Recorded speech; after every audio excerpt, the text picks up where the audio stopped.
Chapter 14. Time Was. It took the boys an hour to reach the center of town, and there, given that their houses lay in opposite directions, they parted company. They exchanged addresses before they did so, promising to contact each other in a day or two so that they could each support the other's account of the holiday house. It would be difficult to make people believe all that had happened to them, but they'd perhaps have a better chance if two voices told the same tale. "I know what you did back there," Wendell said just before they parted. "You saved my life." "You would have done the same thing for me," Harvey said. Wendell looked doubtful. "I might have wanted to," he said, somewhat abashed, "but I've never been very brave." "We escaped together," Harvey said. "I couldn't have done it without you." "Really?" "Really." Wendell brightened at this. "Yeah," he said, "I guess that's right. Well, be seeing ya." And with that, they went their separate ways. It was still several hours before daybreak, and the streets were virtually deserted. So for Harvey, it was a long, lonely trudge home. He was tired and a little saddened by his farewell to Wendell, but the thought of the welcome he'd get when he reached his own doorstep put a spring in his heels. Several times he wondered if he'd gone astray, because the streets he passed through were unfamiliar. One neighborhood was extremely fancy. The houses and the cars parked outside them sleeker than anything he'd set his eyes on. Another was virtually a wasteland, the houses half rubble, the streets strewn with rubbish. But his sense of direction served him well. As the east began to pale and the birds in the trees started their twitterings, he rounded the corner of his street. His weary legs broke into a joyful dash and brought him to the step, panting for breath and ready to fall into his parents' arms. He knocked on the door. There was no sound from the house at first, which didn't surprise him given the hour. He knocked again and again. Finally, a light was turned on and he heard somebody coming to the door. "Who is it?" said his father from behind the closed door. "Do you know what time it is?" "It's me," said Harvey. Then came the sound of bolts being drawn aside, and the door was opened a crack. "Who's me?" said the man, peering out at him. He looked kindly enough, Harvey thought, but it wasn't his father. This was a much older man, his hair almost white, his face thin. He had a badly trimmed mustache and a furrow of a frown. "What do you want?" he said. Harvey could reply, a woman's voice said, "Come away from the door." He couldn't see the second speaker yet, but he caught a glimpse of the wallpaper in the hallway and the pictures on the wall. To his relief, he saw that this was not his house at all. He'd obviously made a simple mistake and knocked on the wrong door. I'm sorry," he said, backing away. "I didn't mean to wake you up." "Who are you looking for?" the man wanted to know, opening the door a little wider now. "Are you one of the Smith kids?" He started to dig in his pocket of his dressing gown and brought out a pair of spectacles. "He can't even see me properly," Harvey thought. Poor old man.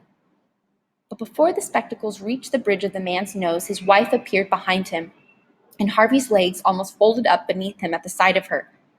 She was old, this woman, her hair almost as colorless as her husband's, and her face even more lined and sorrowful.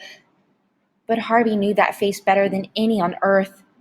It was the first face he'd ever loved. It was his mother. "Mom," he murmured. The woman stopped and stared out through the open door at the boy standing on the step. Her eyes filling with tears, she could barely breathe the words she said next. "Harvey?" Mom, it is you, isn't it?" By now, the man had put on his spectacles and peered through them with his eyes wide. "It's not possible," he said flatly. "This can't be Harvey."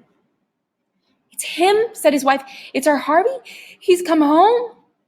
The man shook his head. "After all these years," he said, "he'd be a man by now.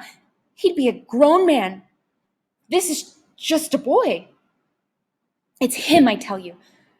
"No," the man replied, angry now. "It's some prank, somebody trying to break our hearts as if they're not broken enough." He started to slam the door, but Harvey's mom caught hold of it. "Look at him," she said. Look at his clothes. That's what he was wearing the night he left us. How do you know? You think I don't remember? It's 31 years ago, said Harvey's father, still staring at the boy on the step.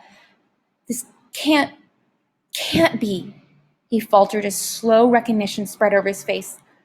Oh, my Lord, he said, his voice dropping to a hoarse whisper. It is him, isn't it? I told you, his wife replied.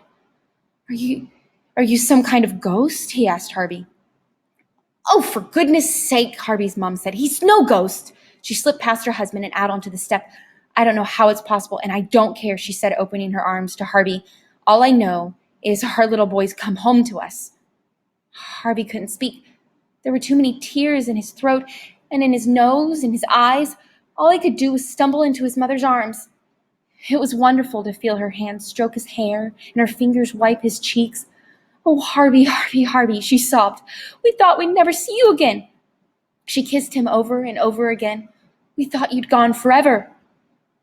How's this possible? His father still wanted to know. I kept praying, his mother said. Harvey had another answer, though he didn't voice it. The moment he'd set eyes on his mother, so changed, so sorrowful, it was instantly clear what a terrible trick Hood's house had played upon them all.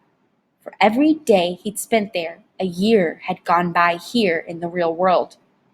Every morning while he played in the spring warmth, months had passed. In the afternoon while he blazed in the summer sun, the same. And those haunted twilights, which had seemed so brief, had been another span of months, as had the Christmas nights full of snow and presents.